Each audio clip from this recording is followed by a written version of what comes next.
and welcome or welcome back to my channel. My name is Sarah and today I'm back to talk about some more great books that I read in 2023.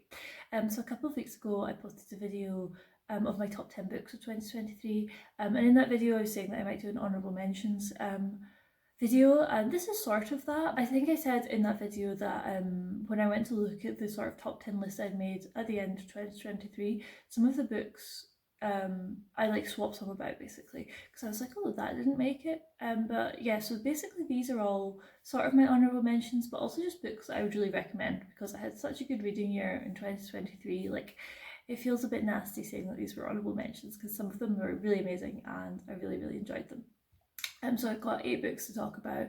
I honestly could have picked more. I did have a really good reading year in 2023, but I wanted to really narrow it down to the ones that I would wholeheartedly recommend. So I own 4 of these books, and the other 4 were I took out of the library. So I'll just talk about the ones that I own first, and then I'll go on to the ones that I don't have.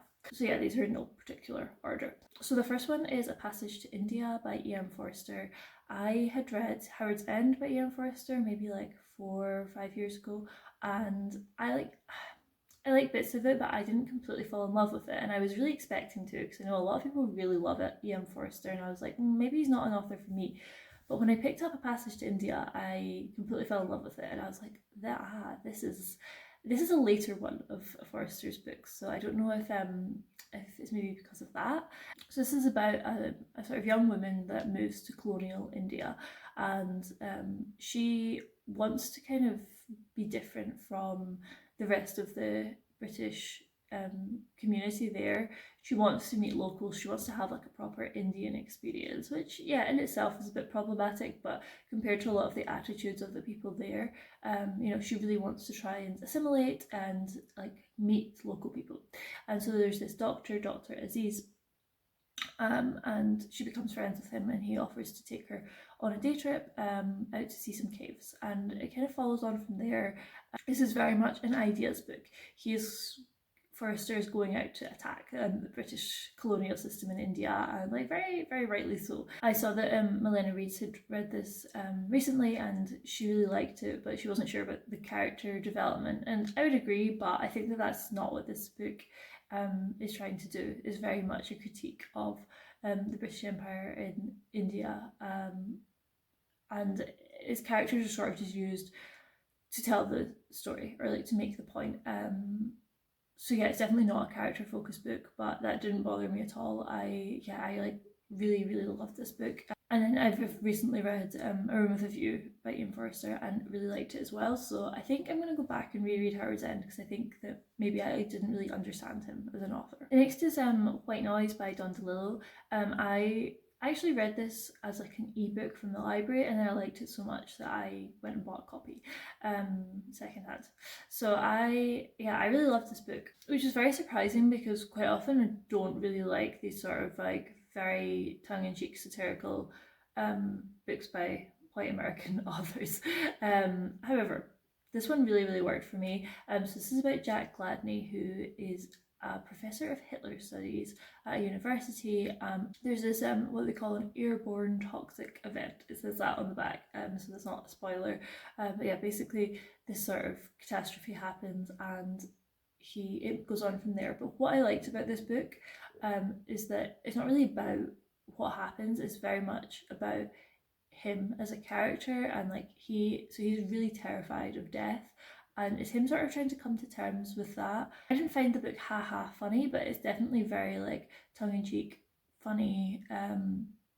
It's not taking itself too seriously at all, but yeah, some of the conversations he has between him and his wife, and he has all of these children as well, and the way that the children are dealing with this airborne toxic event, it's very much a silly situation taken to extremes, but it's dealing with sort of very human feelings of fear of death and coming to terms with that. So yeah, I really enjoyed this one. I think I will pick up some more Don DeLillo in the future, see if he is an author for me or if this is sort of an outlier in his works. But yeah, I would really recommend this one. And then the next is a very large book, and that's The Mandarins by Simone de Beauvoir. This This was my second of her works. I read The Inseparables, which was very short, and I really liked it. So then afterwards I picked up this one. I actually took it out of the library, but I could not get through it in time. It's like 700 pages, so I took it back and I just bought a copy because I was really enjoying it.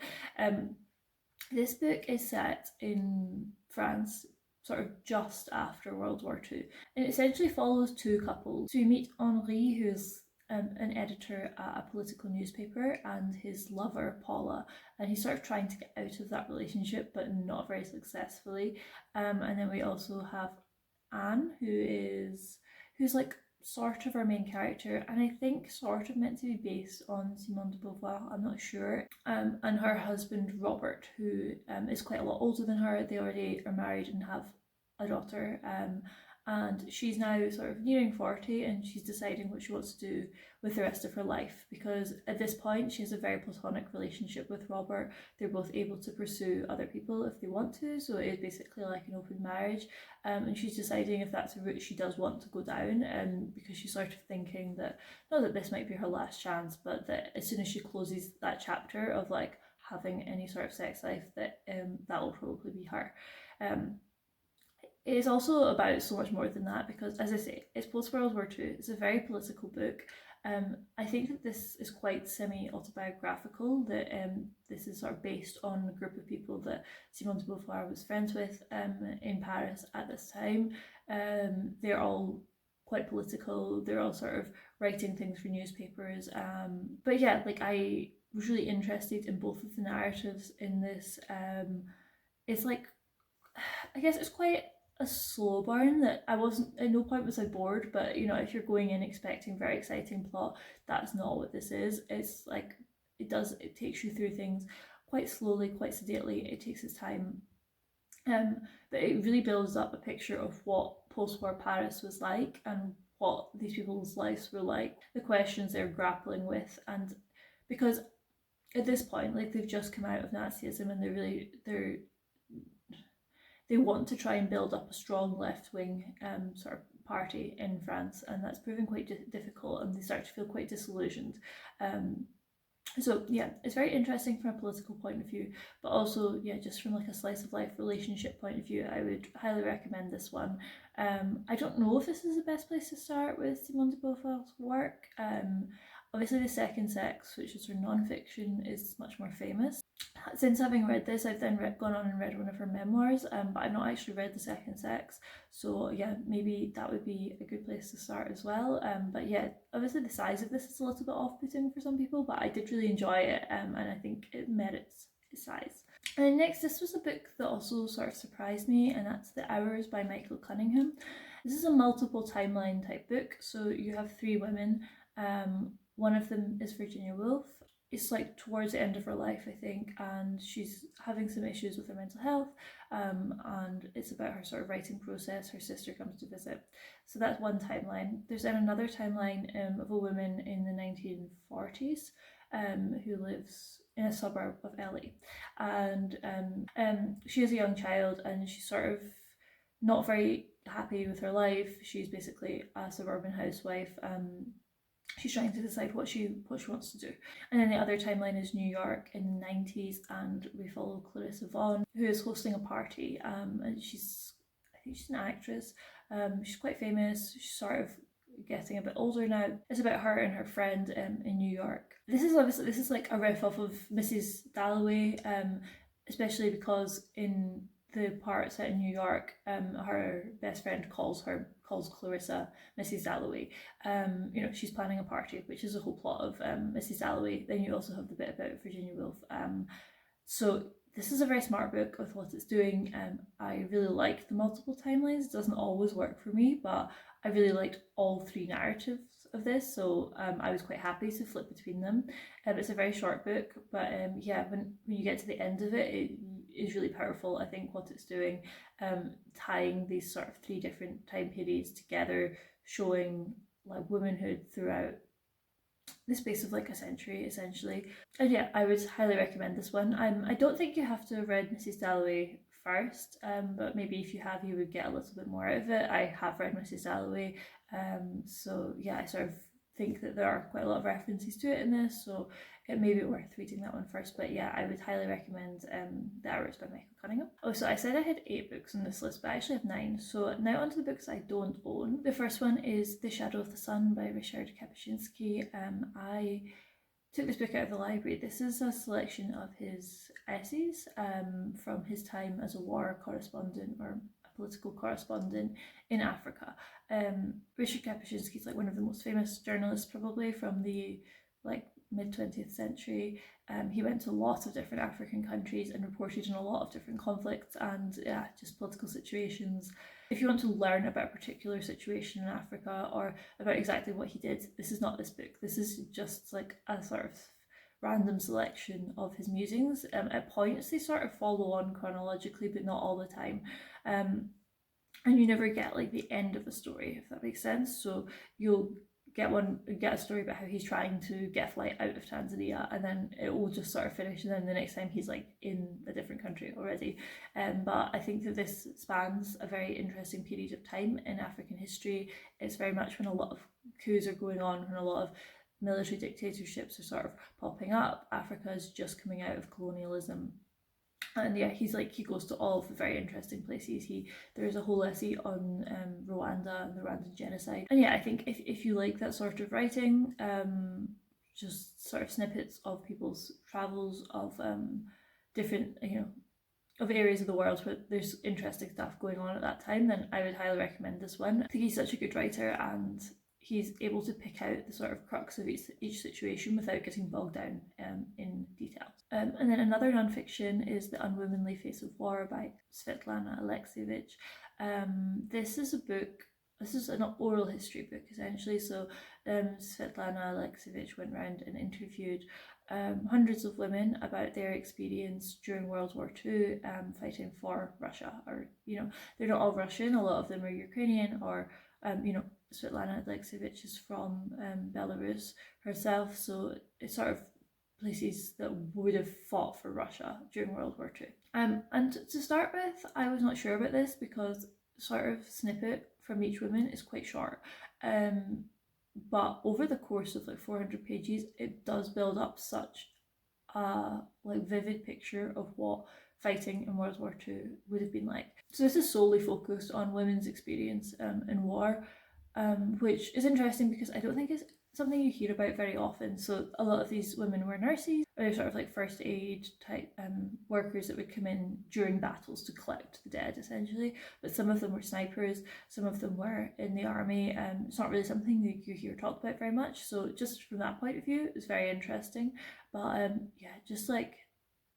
Russia had it very, very bad in World War II. It really shocked me. I've read a lot of World War II narratives, but just hearing sort of the same thing told over and over again in just slightly different iterations, I think it really hammers home this is what it was like for most people. This is not just a one-off, oh, this terrible thing happened, this woman got raped. It was continual. And the death and destruction during World War II in Russia is just quite unbelievable. So I would really recommend this one. I would really like to read more Svetlana Alexieivich. I would like to pick up Secondhand Time, which is I think about the sort of decline of the Soviet Union. But yeah, I don't think my library has a copy of that one, so I'll see. Next is a book that I did not think I was going to like, but I ended up really loving, and that's Dead Souls by Nikolai Gogol. For all of the translators, I will put them in the description because I don't have any of these books on me, so I'll just write it in the description. This is a really weird book, and I think that based on the cover, I thought this was going to be really gloomy, which is why I hadn't picked it up for so long, but it's really not. So this is about Chichikov, who arrives in this town, and he's trying to buy people's dead peasants. The way the serf system works in Russia, people were owned, it was basically slavery. They were indentured slaves, and he's going around trying to buy people's deceased serfs because there's only a census done every so often. Nobody really knows how many serfs people own or how many have died, so some of them have lost 20 serfs since the last census, so he can still give people money for these dead serfs. People are like, oh, well, why would you want my dead dead serfs. And I guess you're not really sure throughout a lot of it, but it does become clear towards the end. And it takes you through his various conversations with different landlords and how they react to that sort of question, that request. And it's really interesting the way that he has completely different responses from different people. But this book is very humorous. It's very, like, in a way, light-hearted, but it is definitely a critique of that sort of system. They call serfs souls in Russia. So yeah, he's like buying people's dead souls essentially. And this book is unfinished is the one thing I would say. So I was like getting towards the end and then it just stopped and I was like, what? But it didn't really bother me because I don't really think you need a full answer to like what's going on here. It does become fairly evident, and the writing is, yes, so interesting in this book that I would really like to pick up some more Gogol. I know that he mainly wrote short stories, so I might pick up some of them. But yeah, if you don't want an unfinished book, then maybe this one's not the one for you. But I think that it finishes at a point where you really get enough of what's going on that you don't really need the ending. And then the next one I really loved was Franny and Zoe by J.D. Salinger. I read The Catcher in the Rye maybe like a few years ago, and I liked it, but I didn't, completely fall in love with it. But this one I liked way more than A Catcher in the Rye. So this is almost like two novellas put together. In the first one, we meet Franny and her date with her boyfriend, basically, and it kind of goes a bit wrong. And then in the second part, we meet the rest of her family. She has quite a lot of brothers and sisters. Yeah, this book is quite difficult to explain, but what I really liked the two sort of parts of it that kind of came together, but they were still separate. When you meet Franny's family, they're all very interesting characters, and I guess it sort of makes sense why she is the way she is. It's also very melancholic at points. One of their siblings is no longer with them, so they're sort of reflecting on that. Sort of sibling relationship in this is very interesting. Yeah, I just thought that this was, I'm doing such a bad job of explaining this one, but yeah, I think if you liked Catcher in the Rye but didn't completely love it, I would give this one a go, because yeah, I much preferred it. I think that like maybe if I'd read Catcher in the Rye when I was younger, I'd have really enjoyed it, but it definitely does feel like a book that's quite like teenage angsty. So if you're no longer like that age, I would definitely recommend Franny and Zoe for it. And then the last book that I really loved is In the Castle of My Skin by George Lamming.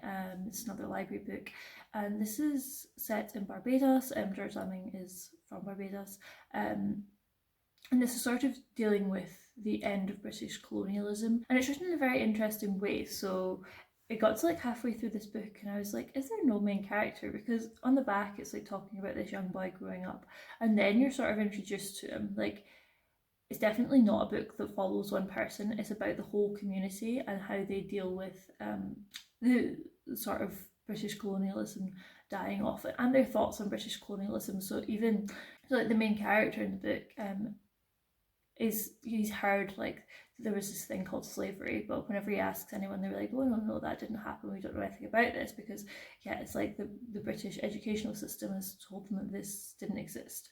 So it's very sad from that point of view, and some of the things that are happening, that there's still one landowner that owns their whole town, and he's starting to sell this off, and people are just losing their houses because they couldn't really own anything, and they're trying to sell their houses to them, but for prices that they can't afford. So that they come home and someone's like requisitioned their house or has bought a bit of land, and they need to like dismantle their house and move it. But the way that it's told is very interesting. There's like a whole section of this that's like they're sitting in a school assembly, and the headmaster is like just giving a speech.